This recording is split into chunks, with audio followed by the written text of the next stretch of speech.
बार की बात है। बहुत समय पहले एक धनी किसान था, लेकिन वह अपने जीवन के समस्याओं से बहुत ही परेशान था। बड़ी आशा लेकर वह गौतम बुद्ध के पास पहुंचा। उसने गौतम बुद्ध को प्रणाम किया और उसने आशीर्वाद मांगा। गौतम बुद्ध ने भी हाथ उठाते हुए उसे आशीर्वाद दिया।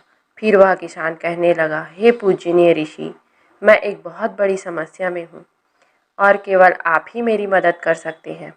बुद्ध चुपचाप उसकी बातें सुनने लगा और वह किसान अपनी समस्या सुनाने लगा।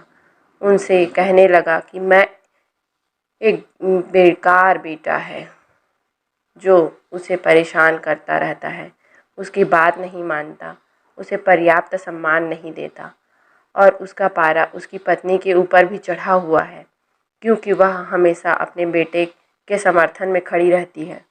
हे प्रभु, कुछ ऐसा उपाय बताएं या कुछ ऐसा करिए जिससे उनका दिमाग बदल जाए, उन्हें पता चले कि मैं उनके लिए कितना परेशानियों का सामना करता हूँ। बुद्ध ने कहा, लेकिन मैं आपकी इस समस्या का कोई समाधान नहीं कर सकता हूँ। इसके बाद बुद्ध ने अपनी आंखें बंद कर ली और ध्यान मग्न हो गए, या यूँ कहें तो वो ध्यान की अवस्था में चले गए। फिर भी किसान चुप नहीं हुआ। वह कहने लगा, मैं अपने पड़ोसियों से भी बहुत परेशान हो गया हूँ। मेरे बारे में वह उल्टी सीधी बातें करते रहते हैं। मेरे बारे में वे तरह तरह की अफवाहें फैलाते रहते हैं। बुद्ध ने कोई जवाब नहीं दिया, लेकिन किसान को अपनी समस्याओं का हल चाहिए था। उसने फिर एक समस्या और सुनाना शुरू कर दिया। उसने कहा, मैं अपने आने वाली फसल को लेकर भी चिंतित हूँ। इस बार मौसम फसल के अनुकूल रहेगा या नहीं। इसके अतिरिक्त हर साल पशु पक्षी भी फसल को नुकसान पहुँचाते हैं। मुझे लगता है इस साल फसल से मुझे मुनाफा नहीं बल्कि नुकसान ही होगा। बुद्ध ने बड़े शांत भाव से जवाब दिया कि मैं इस समस्या का समाधान कैसे करूं? मैं आपकी कोई सहायता नहीं कर सकता हूं। मगर किसान तो था जिद्दी। अभी भी बुद्ध की शक्तियों पर उन्हें विश्वास था, इसलिए उसने एक समस्या बताई। यह सोचकर भी शायद इस समस्या का हल उसे मिल जाए। किसान ने कहा, मैंने बहुत से लोगों को उधार दे रखा है, लेकिन देनदारों से मुझे पैसा वसूलने में बहुत कठिनाई हो रही है। इसके साथ ही मेरे ऊपर भी कई लोगों के उधार हैं। मुझे समझ नहीं आ रहा है प्रभु, मैं इस समस्या से कैसे बाहर निकलूं? हे प्रभु, क्या आप मुझे इस समस्या से बाहर निकालने में मेरी कोई मदद कर सकते हैं? बुद्ध ने थोड़ा विचार किया और विचार करते हुए कहा, नहीं, मैं इसमें भी आपकी कोई मदद नहीं कर सकता। यह सुनकर किसान को बहुत क्रोध आया। वह ऊंचे आवाज़ में बोला, फिर आप किस बात के लिए अच्छे हो? लोग कहते हैं आप बहुत ज्ञानी हो, लेकिन अभी तक आपने मेरे किसी भी समस्या को दूर करने का उपाय नहीं बताया। क्या सच में आप कुछ नहीं कर सकते हो? मैं अपने जीवन से थक गया हूँ। बुद्ध ने कहा, वास्तव में हर किसी के जीवन में समस्याएं होती हैं, बल्कि हम सभी के जीवन में त्रासी समस्याएं होती हैं। आप इसके बारे में कुछ नहीं कर सकते। आप किसी तरह एक का समाधान करोगे तो उसकी जगह कोई दूसरा आ जाएगा। आपको समझना चाहिए, बहुत कुछ है जो आपके नियंत्रण में नहीं है, जैसे लोग, मृत्यु, मौसम। लेकिन अगर आपने 84वें समस्या का हल कर दिया तो आपके बाकी 83 समस्या अपने आप हल हो जाएंगी। किसान ने विनम्र होते हुए कहा, कृपया मेरे 84वें समस्या का हल ही करने का उपाय बता दीजिए। इस पर बुद्ध ने कहा, हमें पहले आपके 84वीं समस्या का पहचान करना होगा। किसान ने बड़ी उत्सुकता के साथ पूछा, कृपया कर मुझे बताएं कि मेरी 84वीं समस्या क्या है? बुद्ध ने कहा, आपकी 84वीं समस्या यह है कि आप जीवन में कोई समस्या नहीं चाहते हैं।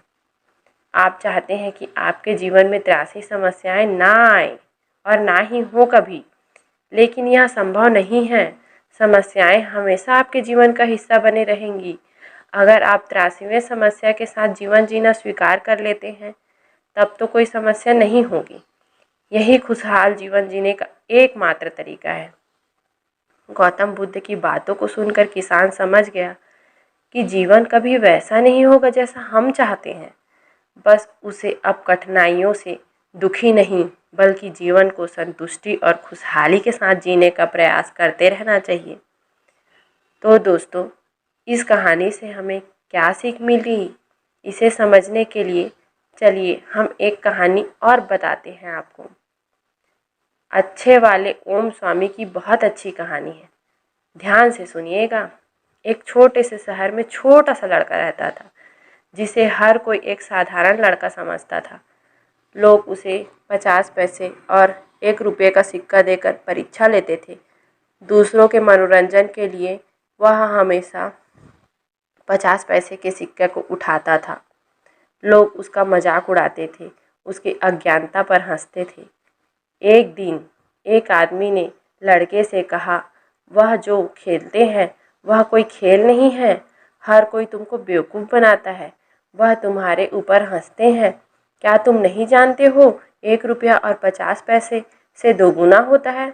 सर, लड़के ने उत्तर दिया, क्या आप नहीं जानते हैं जिस दिन मैं 1 रुपया उठाऊंगा उस दिन मुझे 50 पैसे भी मिलने बंद हो जाएंगे।